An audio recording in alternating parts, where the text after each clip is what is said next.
Hey guys, welcome back to F8H Reviews. Today we're reviewing the Elantra N. One of my favorite newer cars on the market.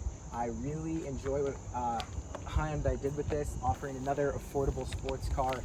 Yeah, I think this is sick.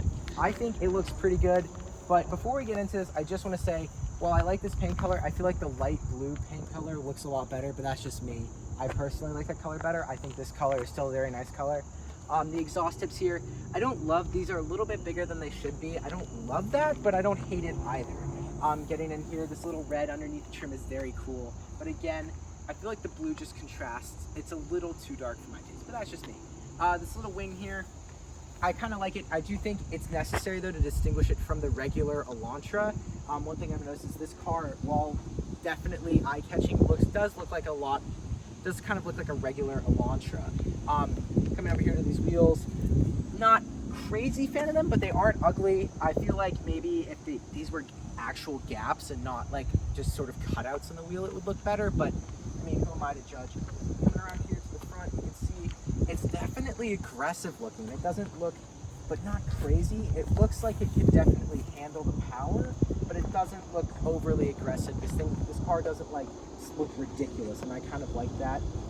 Coming through here, I like the black mirrors. I feel like it helps give that. I think they look cool. I just would like to say right off the bat, I think the red brake calipers and the red trim and the blue really just like, it's a great color combo. Yeah, no, this car looks cool. This car really comes together, and so I have to give it to this car when it comes to looks, because they did a good job of keeping it looking like an Elantra, keeping it close to what it's based off of, while also giving it enough like flavor.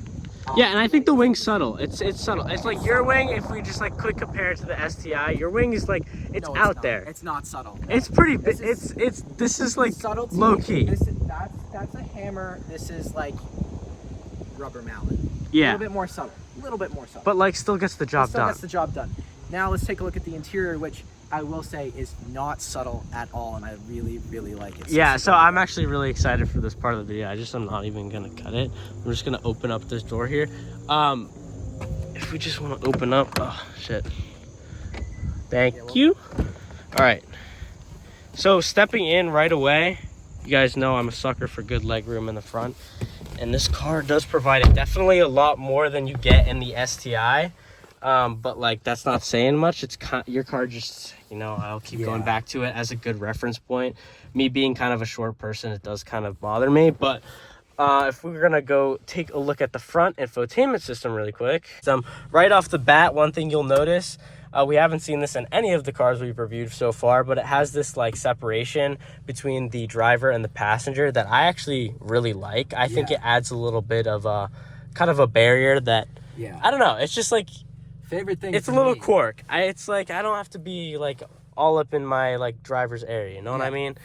Favorite thing for me right away is these seats. These seats are awesome. And right away we gotta introduce you to Manoli as well. He is the owner of this vehicle. Say what up. Yeah. But yeah, so the seats. These are super cool. I really, really like these seats. This is by far the favorite thing about interior. Now, as we kind of come down here, what I kind of like is this barrier here just kind of keeps everything to the driver. It really feels driver-oriented, driver-controlled. The passenger really is just a passenger. Yeah, I do kind of like that for serious driving. As you can see here, we've got an automatic transmission. I believe it's a dual clutch, 8-speed Manoli? 8-speed dual clutch. So this transmit, right off the bat, biased manual driver, I think any car like this is going to be better in a manual, but I'm not going to sit here and hate on it. I do really think that the dual clutch in this car is a solid transmission, so I'm not going to like sit here and spend my whole time like, blah, I wish I was a manual. Yeah, no, but I will say, as someone who like really likes looking at interiors of cars, I would say that this like front area, having this barrier to it, almost does feel like it was just designed to be a manual and like a manually driven car, because it has this like barrier which almost allows the driver to have more like protection and security from like the passenger if you were to bump into him when he's trying to shift gears, or he's fiddling with something by mistake, or like you have a young child in the car who's like, what is a gear shift knob, and throws you out of gear. But like, it's a very like driver oriented. I would say right off the bat, if you will notice this massive LED screen that almost like appears to stretch, infotainment screen that like just stretches almost all the way across the dash, which I really do love. I would say, so me being sort of old fashioned, while this, I don't love this infotainment, I will say it's a lot better than the ones that have everything on infotainment. First of all, I like that the traction control off button is a solid button right there. I really, really enjoy that. I really don't like going into the screens. I like how the driver modes, there's just buttons on the steering wheel, kind of like a BMW almost. I just like that. I like it, not me having to fiddle through here. But I will say one really cool thing I like about this infotainment up here is this N mode button. You press that bad boy, and then boom, little loading screen there. You get your oil and pressure, which is already shown here, but you get your throttle percentage, your lap times, you know, all that stuff, your brake pressure. So I really think that like this car is just kind of cool in that aspect. It really does feel it's like really a track futuristic. car. It's a futuristic track car that you can like buy for a pretty solid price. Yeah. Like you feel like you're in Tron. Like I'm gonna be honest, like this is really badass. Handbrake right here. I don't love it. I feel like it's not the easiest thing to just rip while you're driving for like a handbrake turn, but it does the job. So and like I will say to that, like I'll echo that sentiment as well. Like we were just reviewing the Houston's car, and he had a like push. I'm not sure if you guys saw that in that last video. The kick handbrake, and I'm just really not a fan of that at all when I see that in any car. Like I'm just like I like having the security of the handbrake. You know, you're more inclined to do it. I don't know. It's just like I don't know. That's just like I don't want to accidentally hit that. The paddles. Like, one thing I feel just moving the steering wheel. The paddles here, they're good. They're good size. Honestly, you don't really need like paddle extenders. They move with the steering wheel. Solid paddles there. I like the steering wheel. I do wish it was a little bit of a flat bottom steering wheel. I think flat bottomed looks better, but I agree. I'm not going to stand here and just, you know, like complain about everything. These little dials on the controls here, I don't know how I feel about those. I don't love them. I like them. I like them being more analog, and I like them that they're also textured too. It almost like it's just like, oh sorry, I did not mean to put the windshield wiper on, but it adds a little bit of like bourgeoisie, if you'd say. Like it feels a little bit more quality. I just think like, well, it's just more modern. It's a more modern feel. Well, I will say, well, it is quieter. It just feels sort of out of place in a car that's supposed to be focused about sporty. But like at the same time, you want luxury comfort. Like the same person who's buying this car is like wants to feel like they're a track car, but at the same time wants to feel like luxurious, comfortable, like good daily driver. Like this is a cool car to drive to and from work and still feel like similar to what we were saying about the other car. Yeah. Like I'm not sure about you. How do you feel like in the back seat, Manoli? I mean, the back seat, it's pretty okay. I mean, I've been in the back like a few times, you know, when my dad's been driving or something like that. And, you know, it's pretty comfortable. But I really like the bucket seats when I'm driving. Like, I get that sporty, comfortable feel. You know what I mean? Yeah, no, for sure. 100%. Yeah, you definitely feel like you're like really sunk in the car on the road, really planted. I like them a lot. I would say these seats are really freaking sick, dude. You got the Alcantara seats.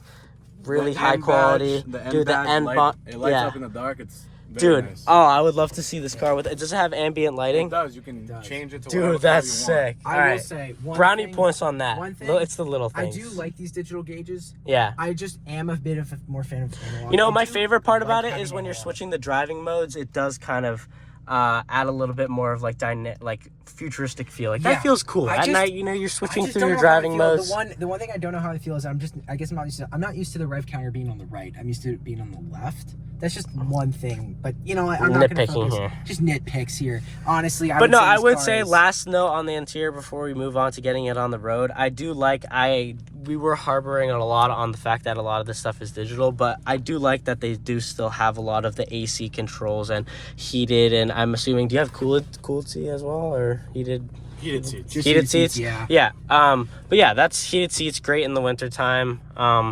What type of tires do you have on it? I'm just I'm just asking you, like, I'm gonna cut this part. I'm just like genuinely asking you. It's Michelin Pilot Sports. Michelin. So are they?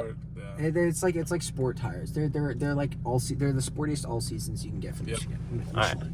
Same with mine are the sportiest all seasons you can get from Yokohama. All right, I'm just gonna cut that part. All right. So let's get Manoli in the driver's seat. He's gonna show us what the exhaust sounds like, and then he's gonna take us for. Yeah, let's do a little startup before we get on the road. Give it a little rev.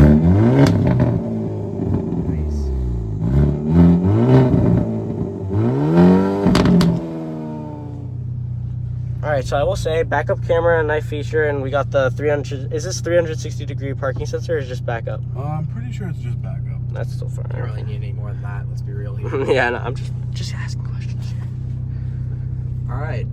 First things first, just as we're reversing here, The car definitely sounds sporty. Like, it doesn't really have the same, like, a big rumble. It is a inline 4, so it's not gonna, the engine doesn't sound sporty, but the exhaust certainly does have that nice crackle pop. It certainly does feel like it definitely can move. But as we're just taking on the road here, a little backfire burbles there. It has a nice tone, actually. I'll give it that.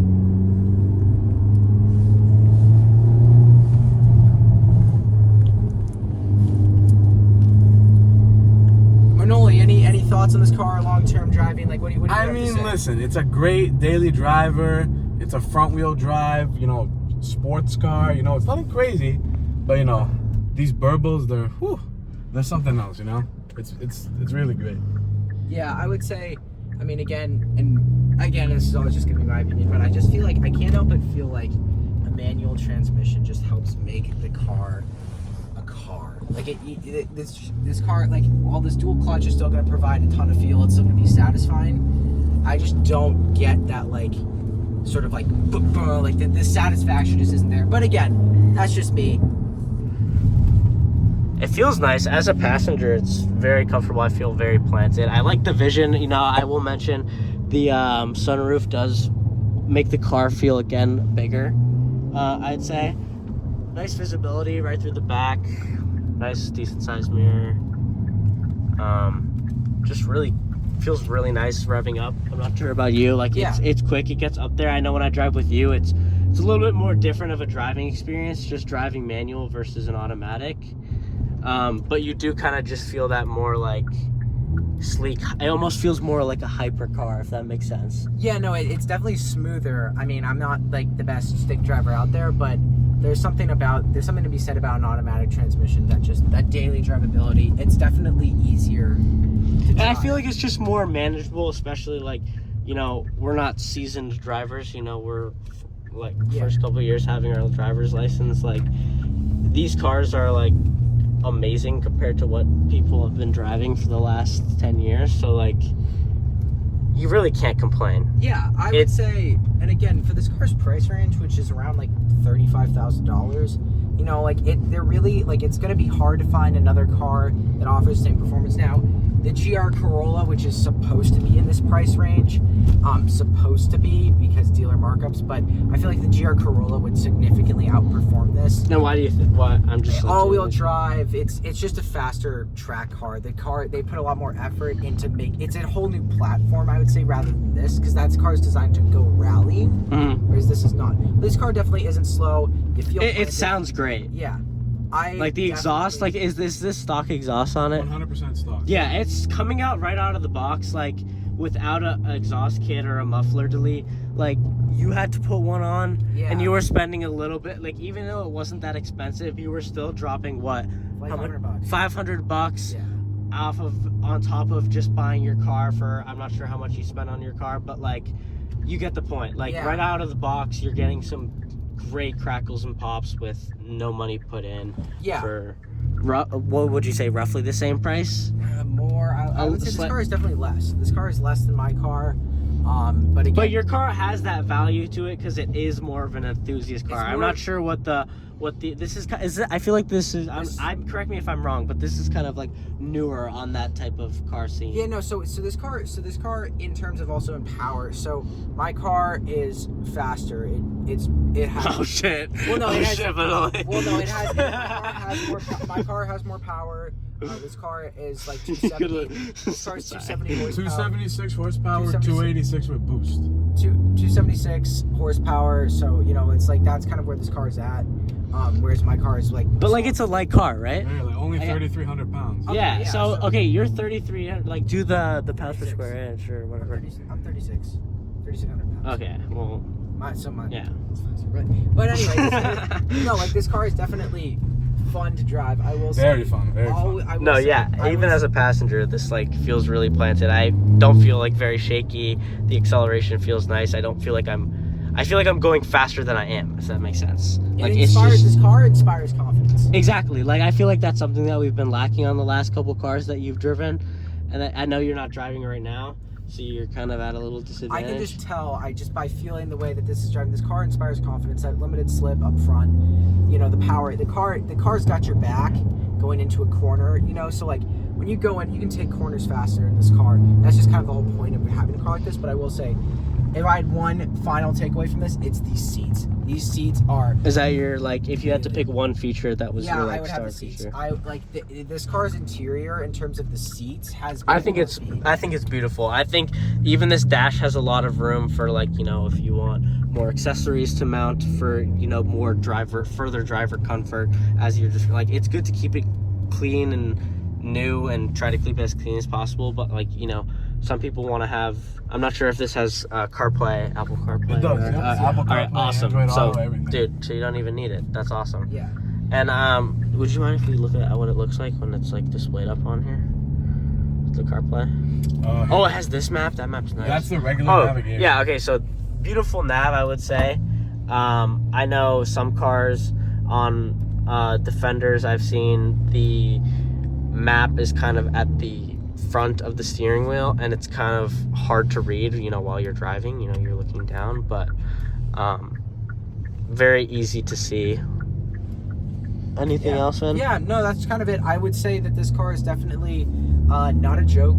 I would definitely say that this is a formidable car, and definitely like up there in my terms of like, if I had to pick a car under $40,000, this would be definitely on my list. High up there too. Would you possibly say that this could go in your top 6 list or top 3 list of the cars of the year? No, it's 2023? not. I don't think it's going to be my top 3 cars. Of the Top year. 5? No, I just Top think 10? like yes, yes. I think it's again, somewhere, right? I'm just like looking for it. So I just think I would, if Throw this me a were a bone, manual man. transmission, it would just make it so much better. But again, Wow. I will say this auto isn't lacking, dude. I'll give an automatic Yeah, credit where credit is that's due. fair. Dual clutch in a car like this is. I know, but like I just like the automatic feel just based on how the car is designed. I just feel like you could go both ways, and especially if you have paddle shifters as well, like you can still get that sequential manual type feel, even if it's not the full real deal. You can't replace. You can't replace the stick, but like, you know what I mean. That sounded I know really what you're sus, saying. but like, you know. Yeah. All right. Well, that concludes my thoughts on it. I hope you guys enjoyed today's video. Yeah, I feel comfortable back here. Yeah. All right. Thank you guys for watching. Yeah. Leave a like. We'll try to find out what car we're doing next. Yeah, that might be a little bit, but you know, Yeah. we got some cars on the way. All right. so. Well, have a Peace, great boys. summer, boys.